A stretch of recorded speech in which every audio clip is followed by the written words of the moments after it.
Buenos días a todas, todos y todes quienes están hoy asistiendo de manera virtual a este congreso que nos convoca. Mi nombre es Agustina Fornero, soy licenciada en Ciencia Política por la Universidad Católica de Córdoba y becaria doctoral de CONICET y de la Universidad Católica de Córdoba también. Estoy haciendo mi tesis doctoral sobre feminismo latinoamericano y mujeres indígenas en la provincia de Jujuy, Argentina. Formo parte del equipo de investigación Democracias y Sujetos Políticos, Perspectivas Teóricas del Pensamiento Crítico Latinoamericano, dirigido por el doctor Óscar Pacheco, proyecto radicado también en la Universidad Católica de Córdoba. Y para el día de hoy traje para compartir una ponencia que se titula Las Tupaqueras, el entre mujeres por la vida digna. Fundamentalmente, la exposición la voy a estructurar contando un poco la historia de esta organización social, la Tupac Amaru, el trabajo de estas mujeres y cómo me ha llevado a reflexionar desde la propuesta teórica de Raquel Gutiérrez Aguilar como un entre mujeres que empieza a disputar esta tríada de dominación entre capitalismo, colonialismo y patriarcado. La Tupac Amaru es una organización social que surge en la ciudad de San Salvador de Jujuy, en la provincia de Jujuy, Argentina, finalizando la década de los años 90, en plena crisis neoliberal. Jujuy fue una de las provincias más golpeadas por la crisis socioeconómica del país, con mayores índices de desempleo, de hambre, de desnutrición infantil, entre otros indicadores. Y en el medio de este contexto social excluyente, en una crisis de representatividad del sistema político tradicional, empiezan a surgir en nuestro país los movimientos sociales de trabajadores y trabajadoras desocupados. Estas organizaciones se caracterizaron por ser formas de politización de la vida cotidiana que se estructuraron desde abajo la institucionalidad política y que pusieron en marcha acciones concretas para una transformación de las condiciones de vida mediante diferentes estrategias para visibilizar sus demandas y estructurar sistemas comunes de supervivencia. Uno de los colectivos que se fue consolidando fue la Tupac Amaru. La Tupac emprendió la tarea de la mano de la Central de Trabajadores de la Argentina, de la CTA, de mejorar las condiciones de vida en los barrios populares de la capital provincial. Así, con Milagro Sala, una dirigente social que venía de ATE, de la Asociación de Trabajadores del Estado, de una militancia sindical, se forma una pata social, si se quiere, de la CTA y surge este proyecto embrionario que es la Tupac Amaru, que luego, a partir de varios años, sigue vigente hoy, digamos, ¿no? Adquiere un nivel de institucionalización formal enorme y una capacidad de movilización política se podría decir que única en nuestro país. Esta organización empezó, digamos, con un grupo de mujeres y de hombres que en sus propios barrios empezaron a crear copas de leche para poder darle la merienda a los niños y las niñas de los barrios populares, y se siguieron con roperos comunitarios, huertas, apoyo escolar. Se empezaron a ver las necesidades que había en los barrios y a actuar en consecuencia, ¿no? Los primeros años de la organización se fueron incorporando muchísima gente, pues la situación de la provincia era realmente desesperante, y se empezaron a ampliar estas tareas de servicio barrial y con el tiempo se fue generando en una fuerza social que empezó a tener capacidad de demanda al Estado provincial. Se articularon debajo de las demandas de trabajo, educación y salud, y se da un salto cualitativo en su organización en 2003, cuando la administración de los planes sociales de los gobiernos municipales que daban el gobierno nacional con la asunción de Néstor Kirchner pasan a las organizaciones sociales. Y ahí se inicia el proyecto de las cooperativas de vivienda, que es el proyecto más grande que tiene la Tupac Amaru, ¿no? Con el correr de los años incorporaron demandas por los derechos humanos, por los derechos de género, por los derechos de las comunidades indígenas, por la redistribución del ingreso. La Tupac Amaru está liderada por Milagro Sala. Milagro Sala está detenida desde enero de 2016. Se ha convertido en una presa política del gobierno provincial de Gerardo Morales, un gobierno provincial alineado con el gobierno nacional de Mauricio Macri. Y cuando hablamos de ella, generalmente, entre claramente personas que son más afines a su trayectoria política, se escucha que está presa por mujer, por negra y por colla. Tras la persecución política y judicial que sufrió la organización, de los 9 detenidos y presos políticos, 7 son mujeres, lo que marca claramente el sesgo de género en la detención y en el trabajo de esta organización social. En la persecución se activaron elementos clasistas, racistas y patriarcales. Lo que claramente está en juego en su persecución política es la ruptura del lugar de sumisión que les correspondía, ¿sí? Y que ellos decidieron tomar voz y decisión sobre su propia vida. Milagro, al igual que sus compañeras más cercanas, sus compañeras que también están presas, se distancia de los modelos de feminidad y asume el poder como un deseo y como un horizonte político. Esta reflexión o esta ponencia, esto que estoy tratando de pensar hoy, me surgió fundamentalmente la primera vez que vi a Milagro Sala. Ella estaba presa en el Carmen, una prisión sui generis, como le denominó la justicia, que era una especie de una prisión domiciliaria, luego de estar en el penal del Tocomedero. Estaba muy asustada, la verdad es que no sabía con qué me iba a encontrar. Cuando llegué estaba rodeado de gendarmería, me sacaron mi grabadora, bueno, fue toda una situación que me puso muy tensa, pero cuando ingresé a la casa, lo primero que vi fue 7 mujeres, 7 tupaqueras, como ellas se llaman, cocinando mientras se reían, charlaban, tomaban mates. En ese instante se acercaron y empezamos a charlar, y la calidez de ese momento, digamos, no sé si es transmisible con palabras. Y lo que me llamó la atención es esa red de mujeres que estaba sosteniendo la vida cotidiana de una organización que había sufrido durante años una persecución política judicial descomunal y además una destrucción de la materialidad de lo que habían construido con tantos años de trabajo. Lo primero que noté fue una necesidad de hablar, una necesidad de contar lo que fue el proceso de la Tupac, la persecución que estaban sufriendo y la necesidad de manifestar que todavía están resistiendo, aunque quedan muy poquitas. Si bien la Tupac es una organización mixta, las mujeres me llamaron poderosamente la atención porque fueron ellas rápidamente las que tomaron la palabra, las que se acercaron a charlar conmigo y las que cada vez que he visitado Milagro las he visto articulando y tejiendo y sosteniendo esa vida cotidiana en prisión. Las tupaqueras, lo primero que dicen es que lograron, digamos, salirse del lugar asignado que tenían en la sociedad por ser mujeres pobres, por ser mujeres negras, por ser mujeres racializadas, por ser mujeres indígenas, varias de ellas, y poder asumir la potencia de lo que parecía vedado para su género, ¿no? Una de las historias que más me impactó, esa vez que vi el Carmen, una de las mujeres me mostró sus manos todas tajeadas entre medio de los dedos y me dijo: a mí la Tupac me salvó de la muerte. Esto me hacía mi pareja. Y la Tupac me salvó, ¿no?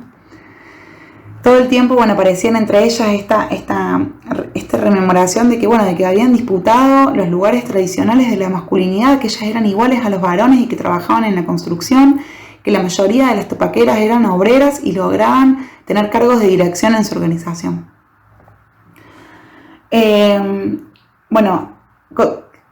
Toda esta reflexión y el ver y mi trabajo de campo y encontrarme con ellas y ver sus articulaciones y sus trabajos me llevó a pensar, digamos, esta forma de construcción de lo común que propone Raquel Gutiérrez Aguilar, como esa política que surge desde abajo y que se empiezan a visibilizar en momentos de lucha social, como acá fue la crisis neoliberal, y en esos esfuerzos cotidianos de reproducción de la vida y de la vida social, de crear comunidad. Claramente, digamos, el concepto central que me apareció, digamos, es esta cuestión de lo común, fundamentalmente como una relación social que no se produce en el ámbito capitalista de producción de valor, sino en el trabajo concreto y cooperativo de estas colectividades humanas autoorganizadas que tejen estrategias articuladas de colaboración para enfrentar problemas y necesidades comunes, para garantizar así su reproducción y el cuidado del sustento material y espiritual de sus comunidades de vida. Bueno, estas lógicas comunitarias con las que trabaja Raquel Gutiérrez, ¿no?, nos hace pensar en esa reproducción de la vida que tiene como finalidad garantizar el sustento, la comida, el agua, el lugar donde habitar, la salud, la educación, que se van produciendo en una trama comunitaria. El entre mujeres como categoría me encantó porque no es solamente ver mujeres actuando, sino sus formas de relacionamiento que empiezan a construir una nueva politicidad, ¿no? Y dice Raquel, el entre mujeres consiste básicamente en la práctica cotidiana e intencional de generar vínculos de confianza entre mujeres diversas para generarnos fuerza y claridad unas a otras, a fin de impugnar las formas de violencia y de negación de las cuales la dominación patriarcal nos ha hecho, digamos, víctimas. Este entre mujeres pone en tensión esa amalgama triangular entre patriarcado, capitalismo y colonialismo que sostiene el complejo de expropiación, explotación y dominación que recae sobre nuestros cuerpos. Y ese entre mujeres va rompiendo con esos procesos de separación de las mujeres entre sí y de las mujeres con su materialidad. A mí me gustó que este entre mujeres habilitó una política del deseo, ¿no? Un desear ser lo que no deberíamos ser, ¿no? Un deseo propio y un deseo de tejido con otras que habilita la lucha y habilita una vida cotidiana digna en un espacio físico y en un espacio simbólico que la Tupac ha creado en materialidad y en espiritualidad para sortear esas dificultades a las que nos estamos expuestas, digamos, en el mundo capitalista y patriarcal y colonial en el que habitamos. Y aparece esa forma específica de politización que ella también nombra como la política en femenino, ¿no? Esa política que busca reproducir la vida cotidiana y lograr una materialidad.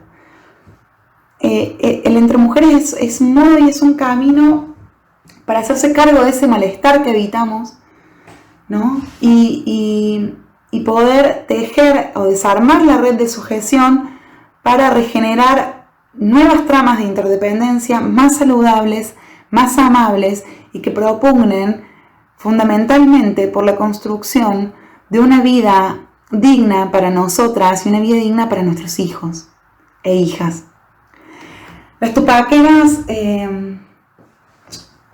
por ahí es muy corto el tiempo para poder contarles la multiplicidad de experiencias que me ha tocado compartir con ellas, pero fuertemente, si bien la Tupac Amaru es una organización mixta, se ve fuertemente el rol de mujeres comprometidas con seguir garantizando condiciones de existencia digna, con una reproducción de la vida material y simbólica y de lo común, ¿no? Lo común que aparece con la creación de lugares, con espacios que comprenden, por ejemplo, en la construcción de las viviendas, no solo la necesidad de tener un techo, sino la necesidad de tejer comunidad, de tener un centro educativo, de tener centros de salud, centros de esparcimientos. Han construido piletas, han desplegado el deseo por tener todo aquello que les ha sido negado históricamente. Milei y las tupaqueras nunca se han declarado feministas, pero sin duda su práctica política puso en juego principios del feminismo popular.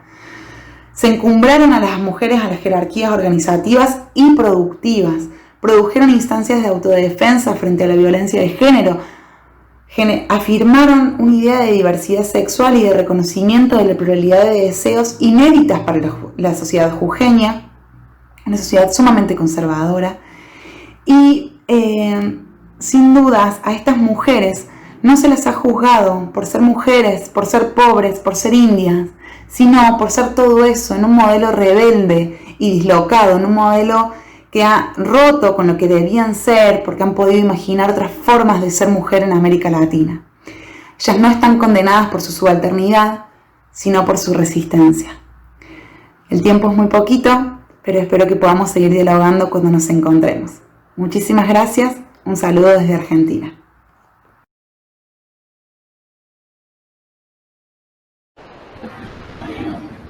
Cordial saludo a todos los espectadores de este vídeo. Quien les habla es Milder Constancio Lara Marriaga, quien junto con mi compañera Andrea Navarro Garay desarrollamos la ponencia, la cual dimos por nombre Sindicalismos Territoriales, la apuesta feminista de las mujeres banderilleras de la región Caribe de Colombia. Como introducción, iniciamos con un fragmento de una de las historias de vida que desarrolló mi compañera Andrea Navarro Garay, que dice lo siguiente: cuando la gente me veía con el barrigón, la gente decía que mujer de brava, me admiraba. Recuperar las memorias de resistencia. He aquí uno de los objetivos que se han propuesto diversos enfoques latinoamericanistas. Una de las premisas sobre las que cabalga la presente ponencia tiene que ver con la recuperación de una memoria viva, un acercamiento a las mujeres y sus luchas alejado de las teorías totalizantes y hegemónicas. Ello es así porque las mujeres a las cuales nos referiremos se han encontrado en las antípodas de los discursos feministas más habituales. Por tanto, hay que buscar otros modos, otras teorías, otras estrategias para acercarse a sus experiencias.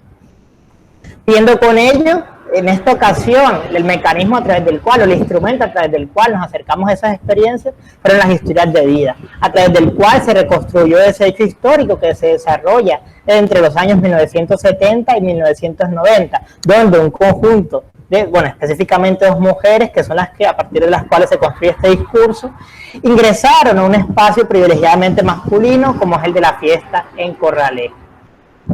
Se ha dicho, nosotros iniciamos un primer apartado titulado Aproximaciones feministas a las banderilleras y otros dos más que tienen como finalidad vincular el feminismo con los sindicalismos. Como primer apartado, Aproximaciones feministas a las banderilleras, tenemos que, entre estos años que ya mencioné, el 70 y los 90, Maida Arrieta y Benilda Guerrero ingresan a un escenario privilegiadamente masculino y allí ejercitan una práctica que logra trastocar algunos lugares comunes o algunas prácticas habituales desde donde se ha conceptualizado lo femenino relacionado con la fragilidad o la delicadeza. Se dice entonces que la fiesta de Corraleja, como una hibridación de culturas, allí se dice que ahí se mezcla la de los invasores españoles, la de los indígenas zenúes de esa región y la de los esclavos traídos desde el África, ha sido considerada la fiesta en Corraleja como un espacio fundacional de lo masculino, pero también como un acto de defensa de la comunidad. Dicho acto de defensa lo denota Fall Borda en su Historia Doble de la Costa cuando comenta lo siguiente: para José Latiniano, el colega de Von Gamela, la clase de Corraleja, más que un acto de valentía y superación personal, era un rito comunal complejo, donde se expresa al máximo amor al terruño. Ahora bien, si ya hemos afirmado que se constituye un acto en defensa de la comunidad y que es protagonizado por lo masculino, ¿qué implicaciones tiene entonces la aparición de las mujeres en ellas? ¿Es un modo de resistencia? ¿Un modo de resistencia femenino? ¿Puede ser leído en clave feminista? Si lo es, se puede interpretar desde un feminismo que no sea el de la matriz blanco heterosexual del feminismo más tradicional. Si bien, como profundizaremos más adelante, las mujeres banderilleras se encontraban inmersas en un complejo aparato, en una compleja red de poder, consideramos que lo que ellas ejercían era una forma de resistencia divergente, empleando otro tipo de racionalidad, que nos recuerda y por eso lo colocamos entre preguntas, la racionalidad de la matatana que propone Yuderquis Espinosa. Ella lo propone en un congreso en la ciudad de Barranquilla. Esta racionalidad de la matatana que con la boca acepta los mandatos del opresor, pero con su cuerpo, con su baile, logra burlarse de él. Pero también podrá recordarnos a lo que Fall Borda señala como el hombre icotea. Nosotros aquí diremos la mujer icotea, en donde utiliza la analogía con esta especie de tortuga para ejemplificar su resistencia. Escuchemos lo que dice Borda. Duran allí 3 o 4 meses resistiendo sin comer ni beber, escondiéndose de las gavilanes carcat y burlándose de las babillas que se las quieren tragar, hasta cuando llega la lluvia, sube el agua otra vez y salen de los escondites, flacas y huesudas, pero contentas a repetir el rito de la ponienda. Flacas y huesudas, pero contentas, abatidas por la opresión y, en el caso de las banderilleras, por las demandas y el espectáculo que se forma alrededor de sus heridas, pero aún así resistentes. Y esta resistencia se encuentra porque las banderilleras encontraban en este lugar de la Corraleja un escenario para crear redes sostenedoras para sí y sus familias. Una de las principales preocupaciones que se encuentra dentro de lo que expresa las banderilleras tiene que ver con la capacidad de brindar seguridad, brindar alimentos, seguridad alimentaria a sus familias. Entonces digamos que hay una vinculación fuerte entre familia y la labor que ellos ejemplificaban. Si no veas en la siguiente cita, él tomaba referencia a su esposo y yo le compraba a todos a mis hijos los que necesitaban. Él para tomar y yo para los hijos míos y tenerlos bien bonitos. Tenerlos bien bonitos es una de las aspiraciones de las banderilleras, o por lo menos de Mayda Arrieta, que es la que pronuncia lo que acabo de leerles.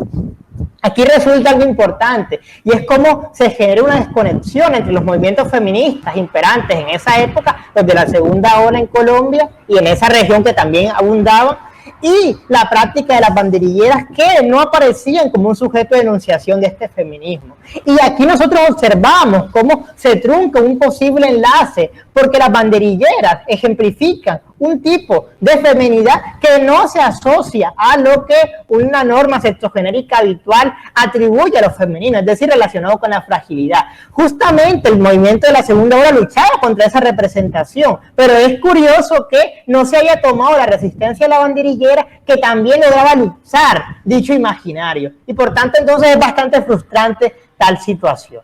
A continuación mi compañera desarrollará la relación con el sindicalismo. Muchas gracias.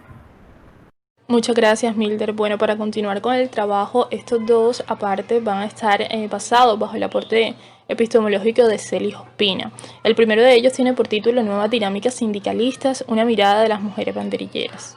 El sindicalismo se ha constituido como un grupo organizado que soporta las bases de defensa para los intereses comunes de los trabajadores frente a los entes gubernamentales y empleadores del momento. En este sentido, es posible ver la dirección organizacional que enmarca al grupo sindical. Por medio de Ospina, es posible entender que desde la organización sindical existen dos esferas. Una que hace parte de la concepción tradicional, es decir, circulación-producción, que a lo largo del tiempo fueron comprendidas por la orientación organizacional de los sindicatos. El autor propone entonces una transformación de estas formas de entender el orden organizativo del grupo sindical. Dice que es necesaria una fusión de estas dos esferas, circulación-producción, para dar paso a una nueva idea orientadora del mismo medio, es decir, circulación-sociedad. Estas formas alternativas de organización sindical siguen basadas bajo el orden del mundo estructurado del trabajo, por lo cual cabe pensar que pueden surgir nuevas dinámicas que funcionan por medio de las acciones colectivas de sujetos trabajadores, que de igual forma se organizan por medio de la acción individual y buscan cambios puntuales ante su situación precaria laboral. Es el caso de la mujer banderillera cuando teje, bajo la cultura tradicional de las fiestas en Corralejas, una idea clara hacia la transformación de la realidad a la cual ha sido sujeta a lo largo del tiempo, es decir, el mundo masculinizado. De este modo, por medio de las acciones individuales no organizadas, busca la transgresión de esas medidas estructurales que soportan las formas tradicionales de los grupos sindicalistas. Por ello, nosotros enmarcamos esto en eso de producción-sociedad, porque ahí es donde se ven todas esas dinámicas ejercidas por las mujeres banderilleras, que enmarca pues en el significante de sindicalismo territorial y condensa un peso significativo al pensar en el territorio, dado que sus modos concretos de actuar están claramente orientados por medio de la cultura como estructura puntual que dinamiza el mundo del trabajo en el cual se encuentran envueltas. Por ello, Ospina dice que en esta perspectiva epistemológica, los sujetos del mundo del trabajo, como los procesos territoriales, no aparecen como sujetos estructurales, sino estructurándose entre los procesos del trabajo y el territorio. Son sujetos en constitución permanente y que su acción se ven constreñidos por estructuras políticas, económicas, jurídicas, organizacionales, culturales, etc., pero que a la vez se modifican y se reconstituyen mediante la reelaboración permanente de sus subjetividades, como es el caso de estas banderilleras que siempre están en constante conflicto con el mundo que estructuralmente se les proporcionó. Por ello, la intención de este análisis es reconocer la acción colectiva de la mujer banderillera como mediador sindicalista en el contexto que enfrentaron y a su vez comprender que a través de estas fueron posibles las reivindicaciones que hoy soportan una nueva mirada en el escenario taurino.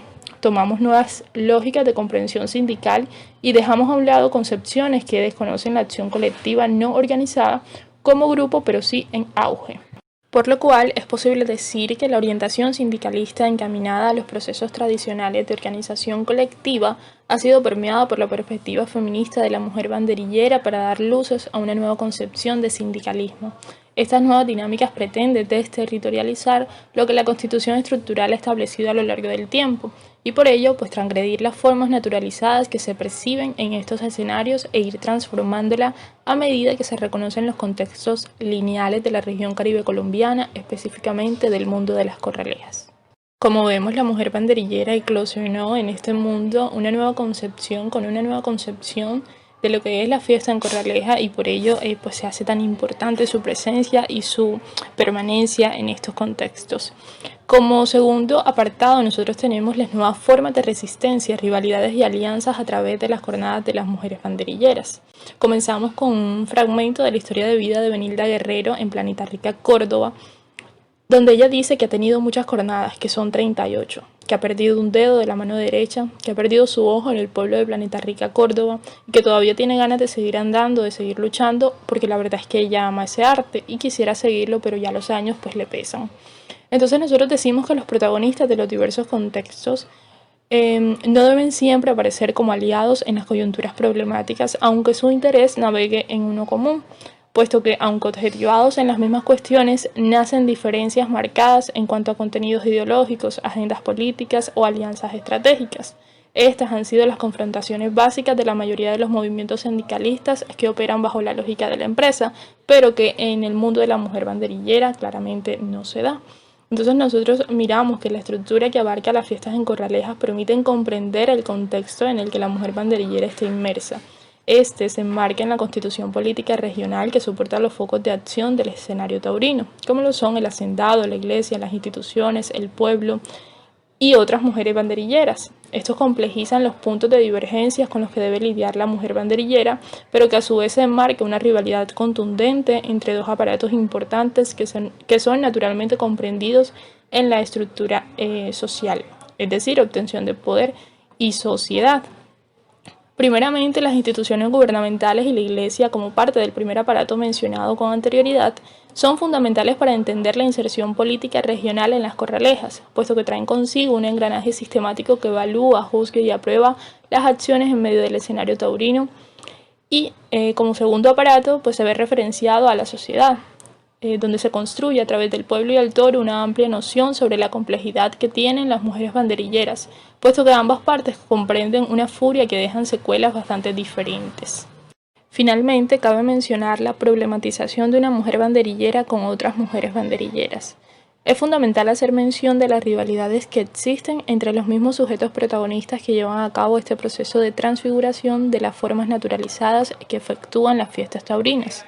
Las rivalidades en el mundo de las corralejas están claramente concentradas en las jornadas que deja cada evento corralejero, puesto que se presentan como evaluadores en la generación de poder y valor que están condensados en cada uno de los participantes de las fiestas, es decir, cada jornada de representación de la fuerza y el respeto que tienen las diferentes banderilleras que hacen parte del mundo taurino. Es por ello que nosotros empezamos este apartado trayendo a colación un fragmento de la historia de vida de Benilda Guerrero, donde ella puntualiza que tiene 38 jornadas. Esto es lo que los hace a ellas mostrar la franqueza de su valor frente a este contexto, digamos, de corraleja, de salvajismo cultural que lo hace tan importante. Nosotros quisimos mostrarles un poco de nuestro trabajo y presentarles cuidadosamente lo que habíamos realizado. Espero haya sido de su gusto y pues nada, muchísimas gracias.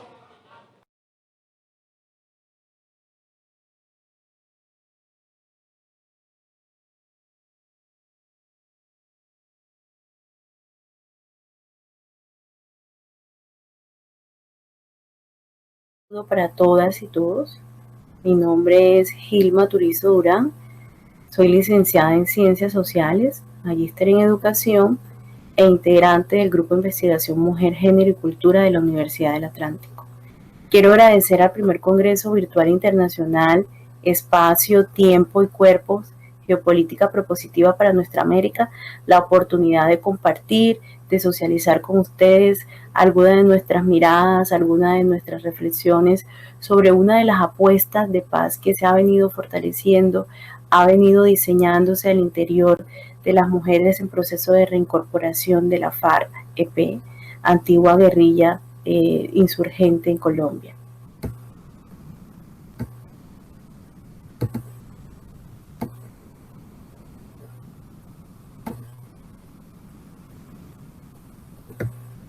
Esa apuesta política la han denominado feminismo insurgente.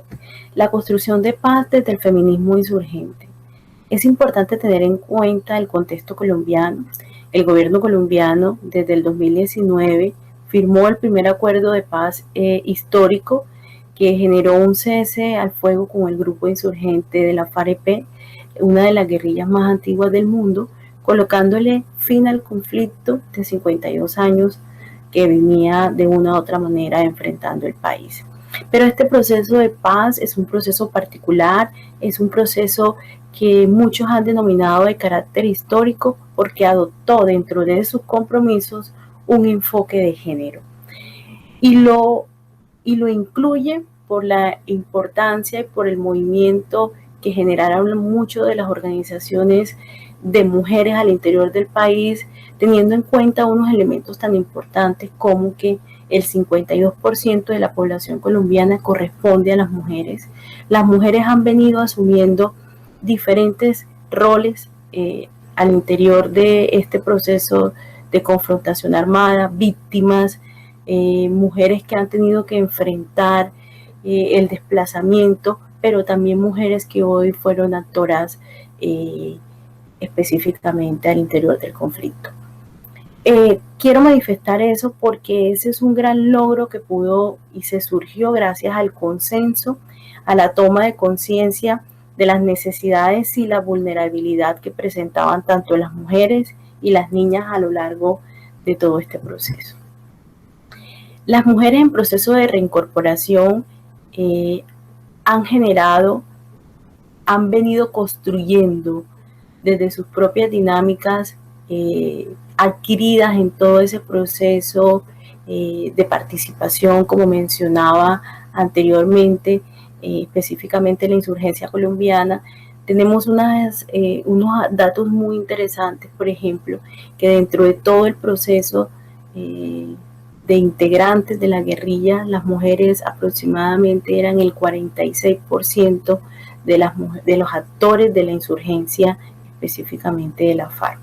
Ellas han manifestado poder generar unas alternativas de construcción política distintas, traídas a la civilidad, por eso manifiestan que su feminismo se llama un feminismo insurgente, porque han cambiado la forma de lucha, no han renunciado a la lucha de transformar la sociedad, sino que siguen insurrectas pero sin armas.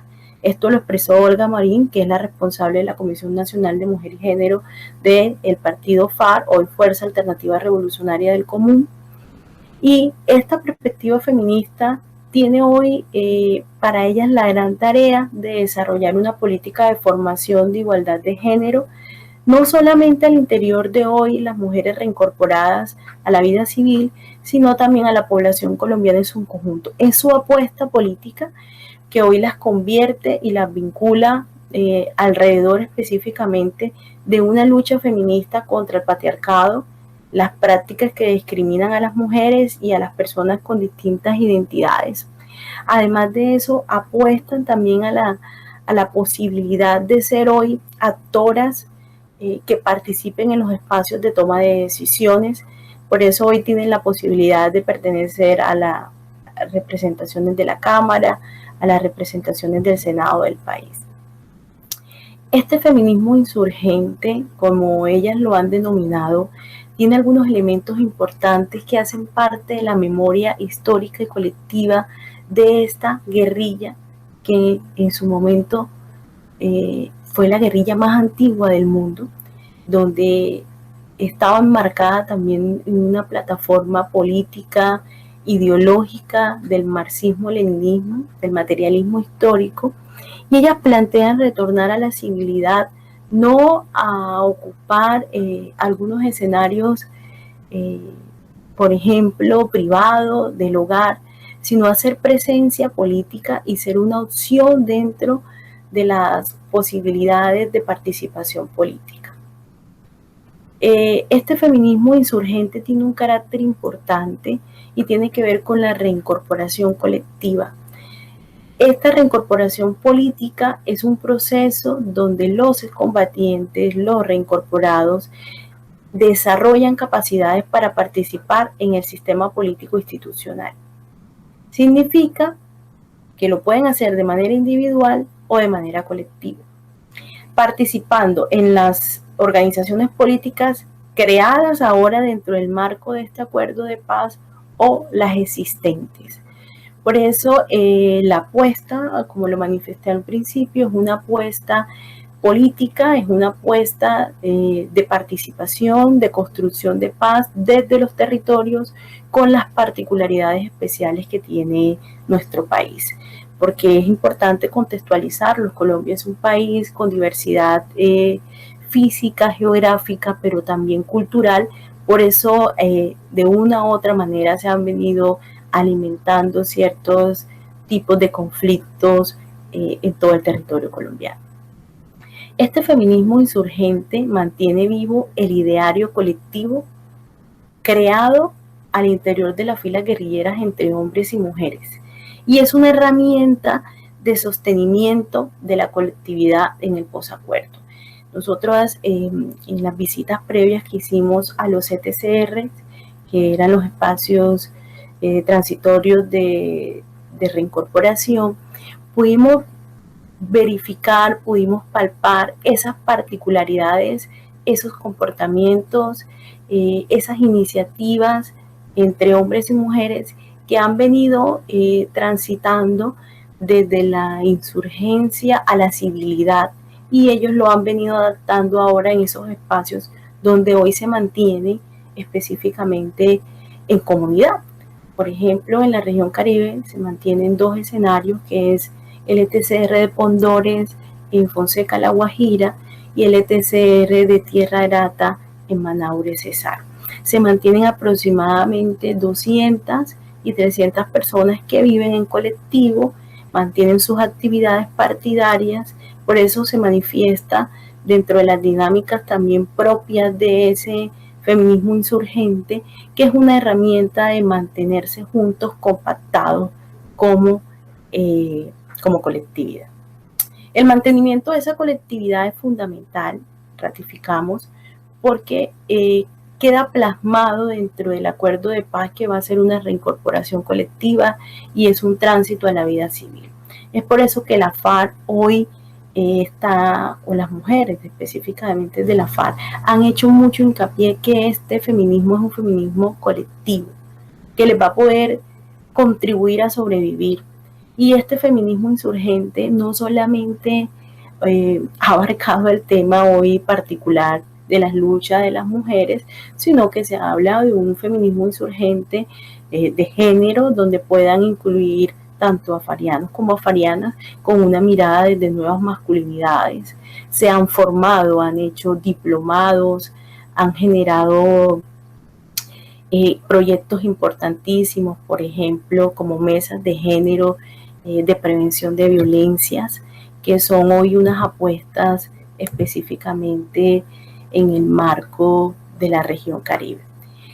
Esta apuesta es tan vital porque va a mantener de una u otra manera, ha venido contribuyendo específicamente a que no solamente se mantengan en colectividad, sino que hoy puedan realizar alguna de las actividades denominadas productivas, y que pueden y generan beneficios generales para todos.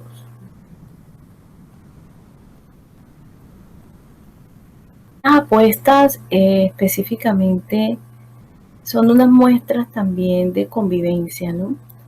El radio de accionar de este feminismo insurgente inicia también en los escenarios de los ETCR, ubicados en la Colombia profunda, ubicados en los sectores, en los espacios donde se vivió con mayor crueldad la guerra, generando también un ambiente de convivencia y de apuestas a la reconciliación.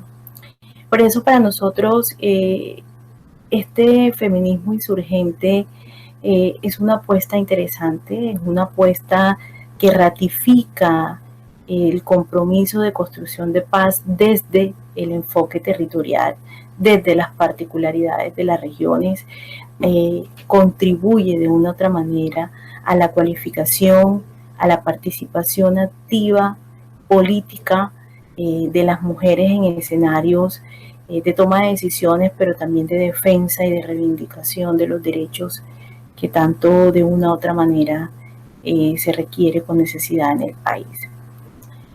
A manera de conclusión, seguimos convencidas que la construcción de paz no se pacta en una mesa simplemente con dos actores, en este caso el gobierno colombiano y la FARC, EP, antigua guerrilla, hoy Fuerza Alternativa Revolucionaria, sino que la paz requiere de todo el concurso, de las víctimas, de las mujeres, de los niños, de los adultos mayores, de las personas en condición de discapacidad, de la institucionalidad, de la academia, de toda la sociedad civil, para poder construir, generar, especialmente consolidar escenarios de construcción de paz. Con la participación de todos podríamos pensar e imaginar y soñar que otra Colombia es posible para las próximas generaciones venideras. Pero seguimos insistiendo en esta gran apuesta social, narrarles, construir relatos incluyentes y diferenciales alrededor de la guerra y la construcción de paz. Tener la posibilidad de hablar de este proceso de paz y su implementación en Colombia es algo que enriquece a la gama de investigación del Grupo de Investigación Género y Cultura de la Universidad del Atlántico, pero también permite generar un compromiso de toda la sociedad en que podamos fortalecer y ayudar a cimentar esta paz estable y duradera. Agradecerles la posibilidad de compartir con ustedes. Espero vernos pronto para que podamos hacer ese diálogo reflexivo sobre este tema tan interesante que no solamente es para Colombia, sino para América Latina. Un abrazo y feliz tarde para todas y todos.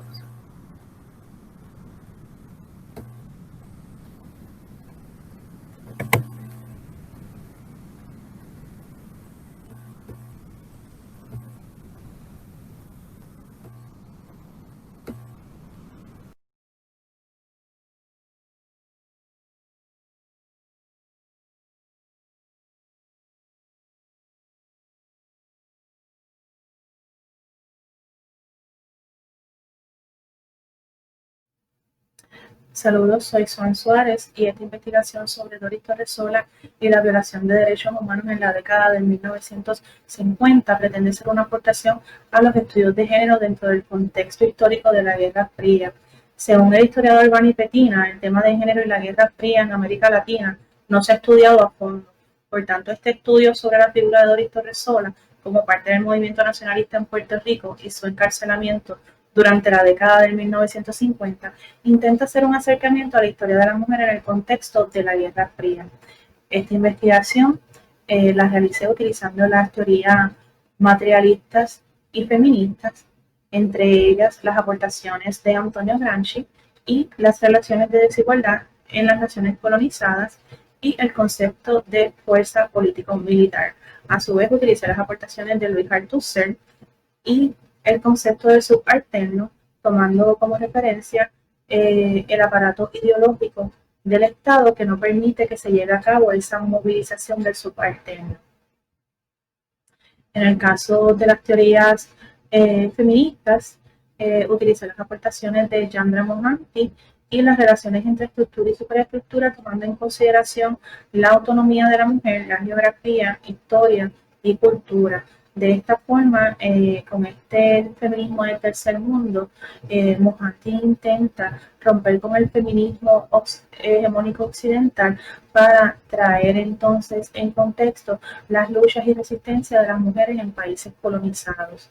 A su vez, las aportaciones de Gayatri Spivak y la reformulación del concepto del subalterno trae una perspectiva más amplia relacionándolo a la raza, el género y la etnia.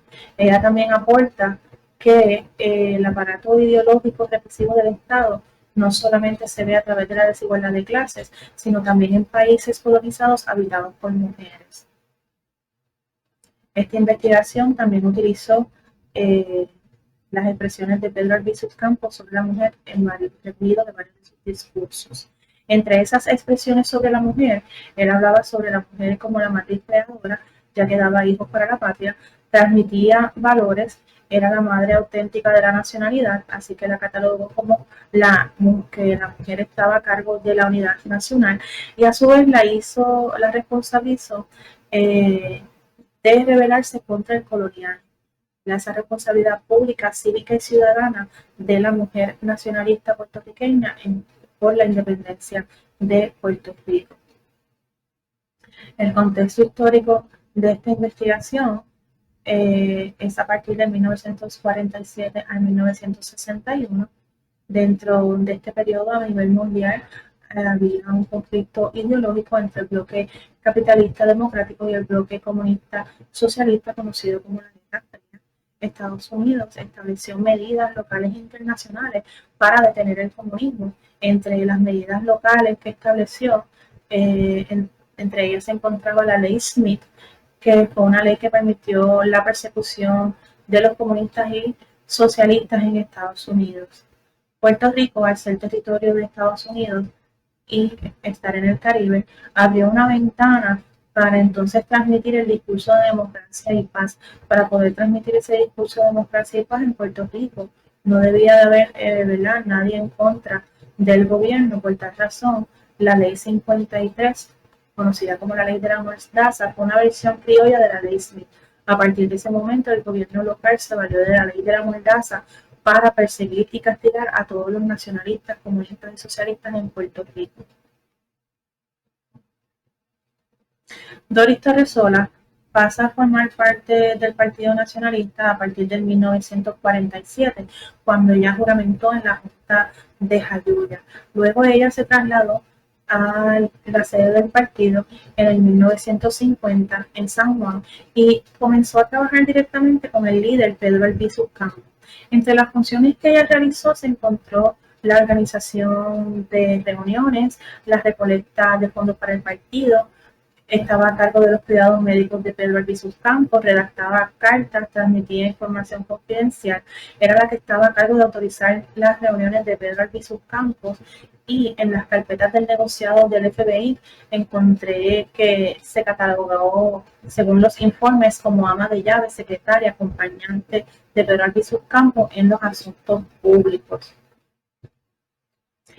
Ella pasa a ser arrestada en 2 ocasiones, en el 1950 y en 1954.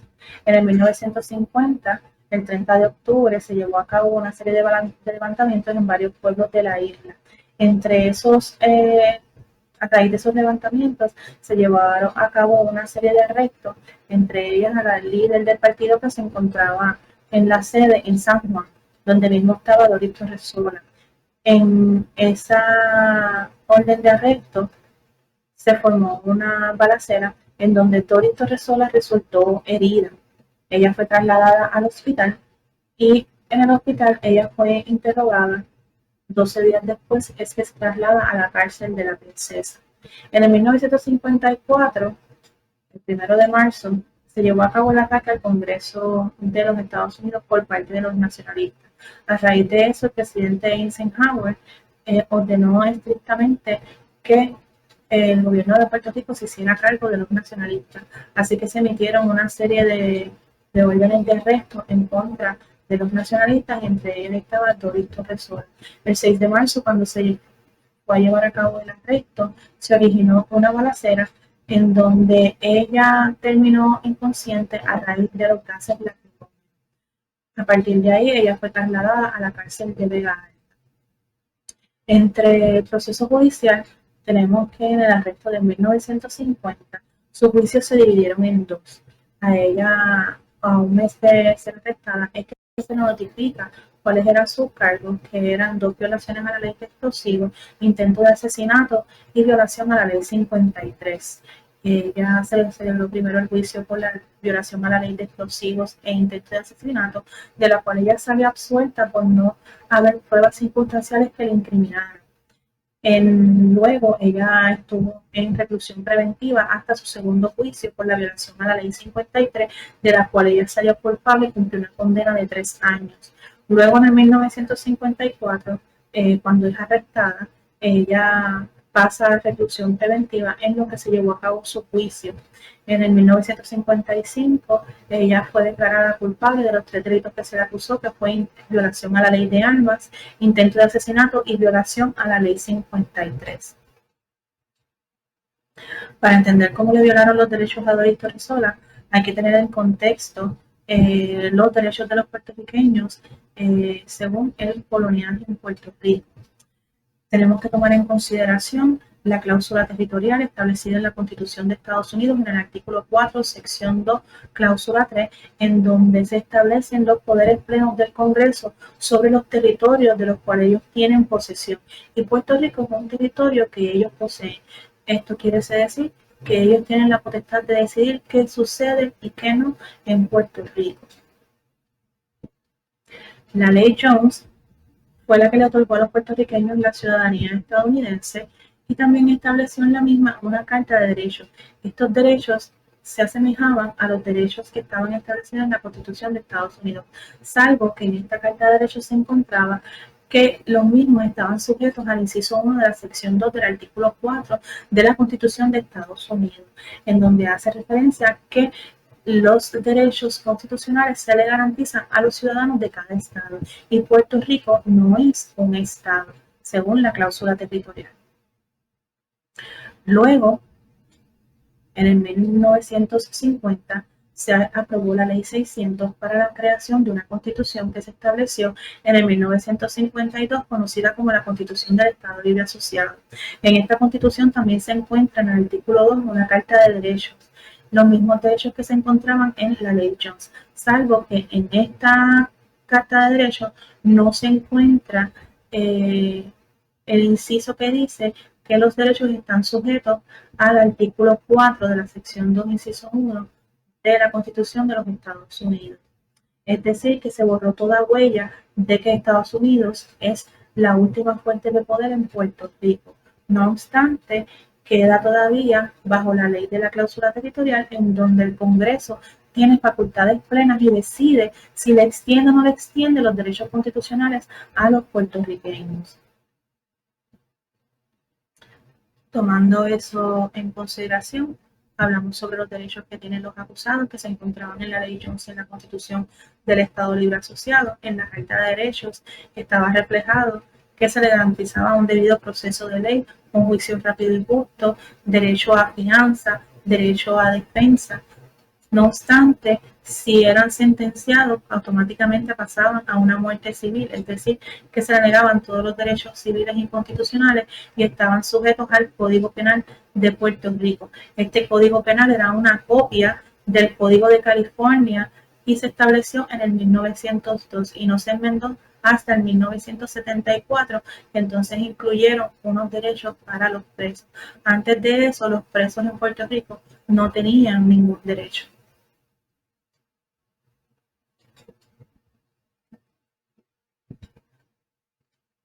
En el caso de Doris Torresola, una vez ella fue encarcelada en el 1950 y en el 1953, vemos cómo las cárceles fueron un reflejo de la sociedad y continuaron con las relaciones sociales de poder y de subordinación. Se mostró una indiferencia a los tratos inhumanos recibidos por parte de las instituciones correccionales a las que fue ingresada Doris Torresola. Vemos que con la ley Jones, ese proceso judicial por el cual ella paso, se le negaron todos los derechos que se encontraban en esa ley, amparándose en el inciso 1, sección 2 del artículo 4 de la Constitución de Estados Unidos. Los juicios de Doris Torresola se valieron de la ambigüedad de la jurisprudencia colonial para aplicar los castigos más fuertes con el propósito de mantener control y orden por parte del poder colonial. Desde el momento de su arresto, todos sus derechos fueron negados, puesto que un mes de su arresto ella no sabía de qué se le acusaba, no pudo recibir visita de sus abogados o familiares, utilizaron su testimonio para incriminarla, no tuvo derecho a fianza ni a un juicio rápido y justo al tenerla encarcelada en lo que celebraban los juicios. Durante este tiempo, en la cárcel se le violentaron los derechos establecidos en la Carta de Derechos en la Ley Jones, donde se exponía que ninguna persona será sometida a ningún trato cruel e inusitado. En el 1952, Juan Juarbe presentó ante la Organización de Estados Americanos las declaraciones de Doris Torresola sobre su encarcelamiento. Ella hablaba sobre el calor que sentía, la falta de aire, las vibraciones, ruidos excesivos y la radiación que estaba recibiendo. Todo esto le creó a Doris Torresola un estado alterado de la conciencia. Aquí varias de sus declaraciones. La primera noche me dio fiebre y fatiga. Me trajeron una fuerte dosis de efedrina líquida que me produjo un dolor intenso en el pulmón y palpitaciones en el corazón. En la mañana de este día me pusieron la primera inyección de penicilina, desde el día que me sacaron la bala. En la tarde me llevaron a tomarme nuevas placas. Lo que recuerdo de esta lectura es esto: séptima costilla rota e infección en región del pulmón izquierdo.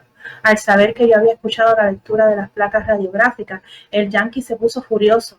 Me violenté y les dije que me mataran, que era preferible, que yo quería que mis abogados hicieran las gestiones necesarias para llevarme a una clínica. Ordenaron clausurar la única ventana que tenía, la celda. Me quedé sin aire. A veces era como un fuego lo que sentía, otras veces frío. La lengua lo notaba pesada, como que me quedaba insensible. Yo en ciertos momentos me siento atontada y como paralizada. Luego, en el 1954, ella fue trasladada por primera vez a una cárcel de mujeres. Ella estuvo arrestada durante ahí en ese tiempo. En algunos momentos ella se le pidió que se prostituyera, a lo cual ella se negaba. Al negarse la ponían en los calabozos. Ella siguió recibiendo radiación y tortura mientras estuvo arrestada. Esos fueron los medios de rehabilitación que utilizó el sistema correccional de Puerto Rico, violentando así los derechos fundamentales en razón a la dignidad humana de Doris Torresola.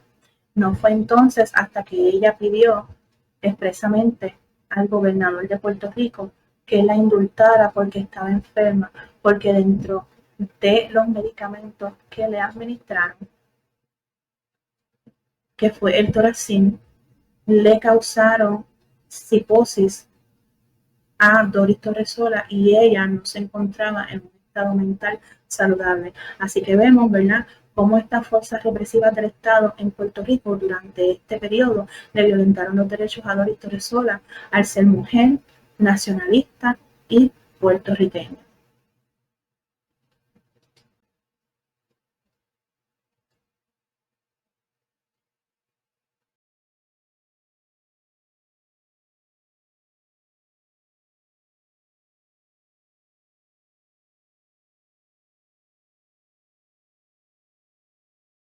¿Cómo están? Mi nombre es Almendra Ladro, soy abogada, soy becaria doctoral en temas estratégicos del Consejo Nacional de Investigaciones Científicas y Técnicas de Argentina y hoy me presento a este eje con una ponencia que se titula Ninguna mujer vuelve igual, el Encuentro Nacional de Mujeres en el contexto de la masificación de la lucha por los derechos en Argentina de 2008 a 2018. En mi ponencia se enmarca en un plan de investigación más grande, que es mi plan de investigación doctoral, en el cual tengo como objetivo general dar cuenta del acceso al derecho a la ciudad desde el punto de vista de las mujeres. En este sentido, una de mis estrategias para dar cuenta de este punto de vista de las mujeres es el análisis de las conclusiones de los últimos 10 años de Encuentros Nacionales de Mujeres. Para quienes no sepan, los Encuentros Nacionales de Mujeres son espacios de tipo autogestivo, federal, autofinanciado y autónomo respecto a los gobiernos y a los partidos políticos que tienen como objetivo problematizar a través de las discusiones de distintas problemáticas en formato taller las distintas aristas de la agenda política de las mujeres y la lucha por los derechos en general. Las conclusiones de cada uno de los talleres se vuelcan en un libro general en el cual también se suele dar cuenta de cómo se obtuvieron los recursos y cómo fueron gastados, cuál fue la concurrencia, cuáles fueron las palabras de apertura del encuentro, lo cual también nos permite contextualizarlo respecto al lugar en el cual se realizaron y cuáles fueron los reclamos políticos o las particularidades territoriales de cada uno de los encuentros. Esto también es importante. La sede de los encuentros es elegida por un mecanismo que se llama proclamación, en el cual se pone al final de las jornadas, son 3 días consecutivos durante el mes de octubre. En el día 3 se pone en el acto de cierre las distintas candidaturas a sedes y se votan por aclamación, no se votan numéricamente.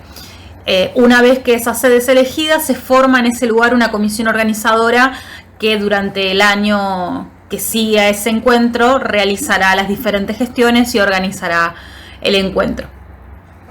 En esta ponencia en particular, lo que hago es analizar los últimos 10 años de conclusiones de 2008 a 2018. El límite es en 2018 porque a partir de 2019 el Encuentro Nacional de Mujeres pasa a ser el Encuentro Plurinacional de Mujeres lesbianas, travestis, trans, bisexuales y no binarias. Y este cambio es un cambio político muy significativo que no solamente impactó en la cantidad de concurrentes, sino también en la lucha por la agenda política misma hacia el interior del encuentro, con lo cual, al exceder este debate tan amplio, mi objeto de investigación, el corte temporal, es de 2008 a 2018, y 2008 lo elijo especialmente por el incremento en la cantidad de concurrentes, el cual es sostenido a lo largo del tiempo.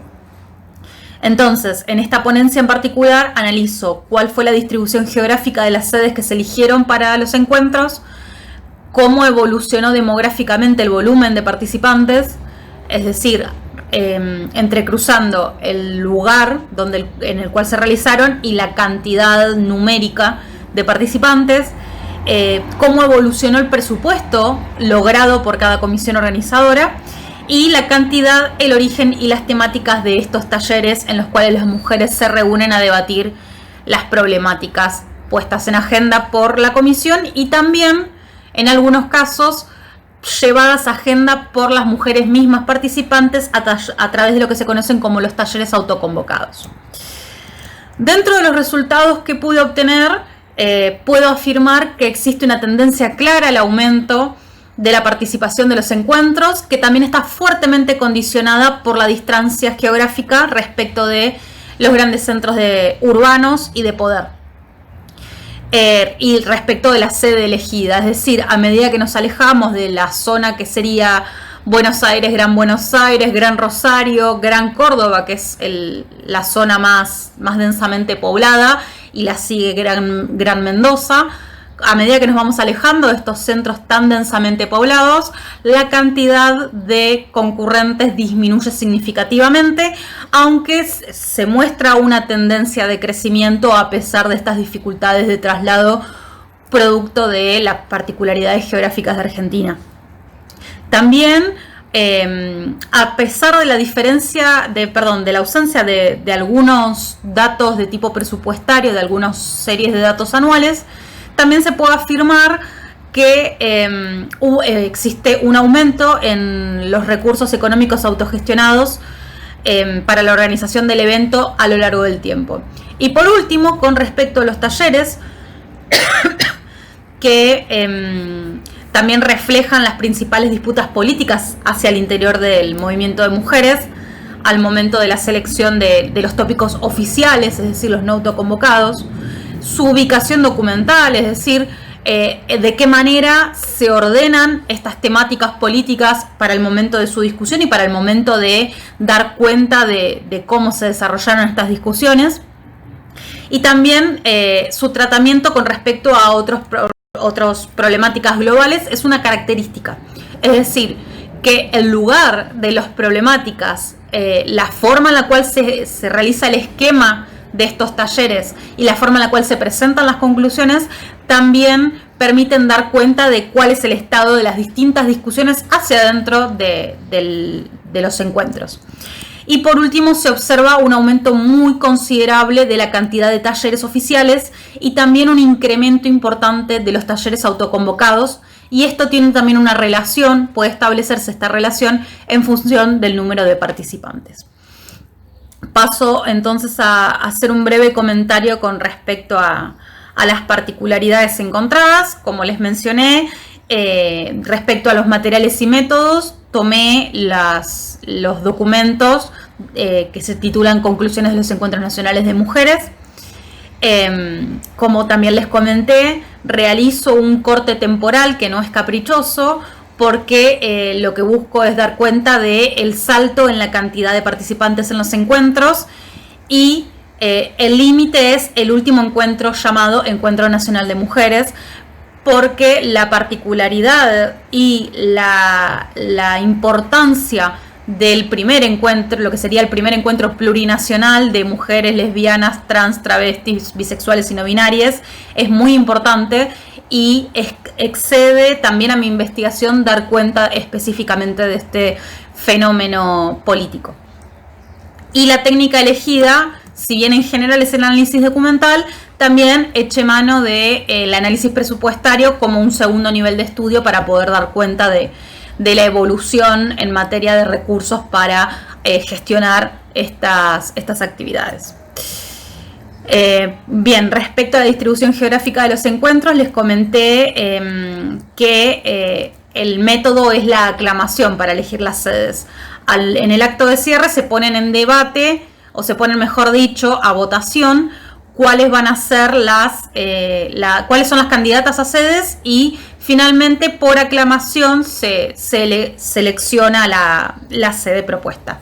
Este método no es un método que tenga consenso absoluto al interior del encuentro. De hecho, en los últimos años hay una crítica muy dura a esta forma de elegir la sede.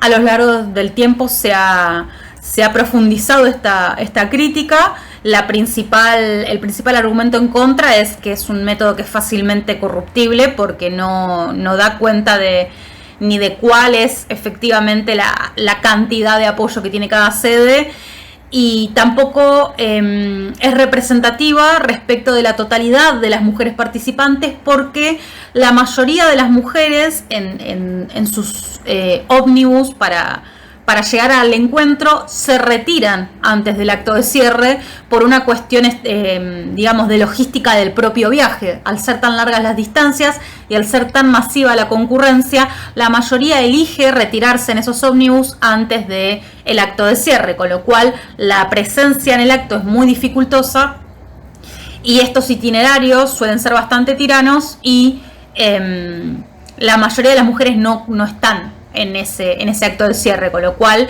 la elección de la sede no es una elección que sea plenamente democrática en este sentido, porque no toma en cuenta estas cuestiones. En la ponencia van a ver cuál es la lista de las últimas sedes, enumeradas cronológicamente y también por número de encuentro. Con respecto a la cantidad de participantes de los encuentros, el cálculo es muy impreciso, porque la inscripción y el pago voluntario se habilitan con mucha anticipación, pero no son requisitos excluyentes para participar del evento. Esto significa que por más que la concurrente no haya estado inscripta o no haya realizado ese pago voluntario con el objetivo de aumentar los recursos de la comisión organizadora, lo cierto es que el cálculo final, sobre todo a partir del evento final, que es esta marcha multitudinaria de la cual son muy conocidas las imágenes, y año a año crecen exponencialmente, y también en recorrido es muy difícil calcular esa asistencia.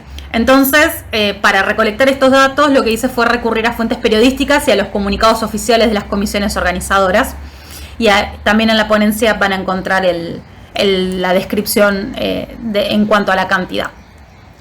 Respecto a los presupuestos de los encuentros, como ya les mencioné, los encuentros son autogestionados, por lo cual cada comisión organizadora a lo largo del año, entre que es elegida la sede y efectivamente tiene lugar el evento, realizan diferentes tipos de actividades con el objetivo de obtener los fondos para el evento y lograr también dejarle un remanente a partir del cual empezar a la comisión organizadora siguiente.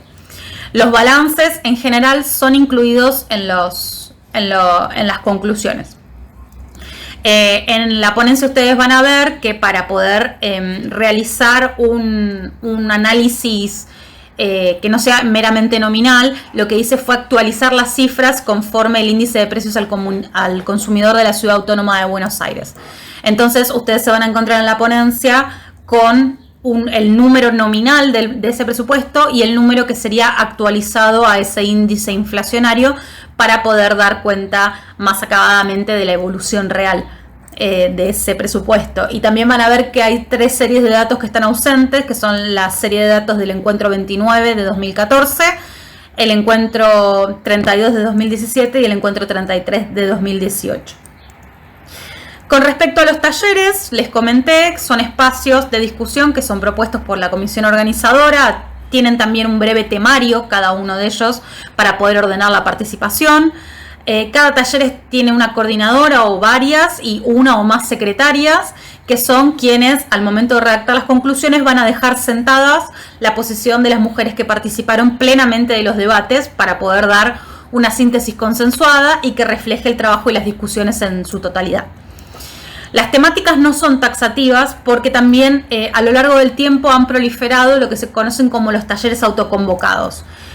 Ustedes van a ver en el desglose de datos en la ponencia que a partir de 2013 existen diferentes talleres autoconvocados y el pico máximo de estos talleres fue en el año 2017 en el encuentro número 32. En los cuales existieron 75 talleres que fueron propuestos por la comisión organizadora y 4 talleres que se desarrollaron de manera autogestionada. A partir del análisis del listado de estos talleres, pude dar cuenta de 15 bloques temáticos que engloban varias problemáticas a su vez. Enlisto estos en la ponencia. No voy a nombrarlos por una cuestión de tiempo para no ser tan prolongada en mi análisis. Pero también en base a la identificación de estos núcleos temáticos o de estos grupos problemáticos, el orden en el cual se presentan también dan cuenta de la evolución del pensamiento político al interior del movimiento de mujeres argentinos y de las diferencias de abordaje y de enfoque en los distintos tópicos. En fin, la ponencia cierra obviamente con estos resultados y estas conclusiones que yo les mencioné inicialmente, y también pongo en debate diferentes formas de cruzar esta información.